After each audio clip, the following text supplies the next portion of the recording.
Itong oil seal na to, ito yung ito yung mga hindi tumatagal na oil seal.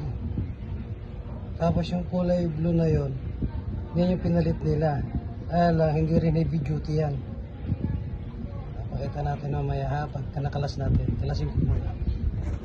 Alam niyo kung bakit hindi tumatagal yung oil seal na to?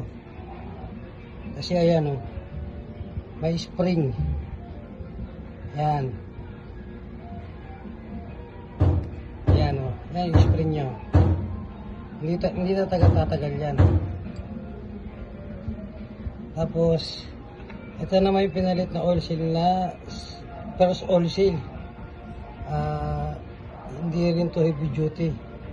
Siguro ilang months bibigay din. Nasa lang natin. Ayan.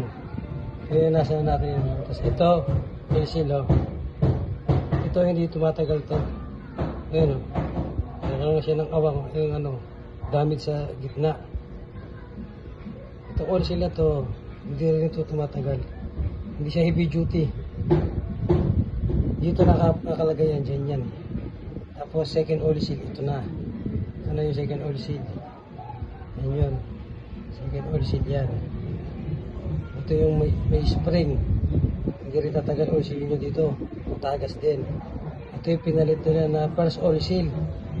Hindi rin heavy duty. So, yung akin hindi ko na ipapakita ha. Basta, baka maano pa tayo Makopya pa. Live. Rival shock, tagig, ayos ang galaw. Sirang shock, kami ang bahala now. Play ng stock, pinapaganda. 6 months warranty, sure ka na.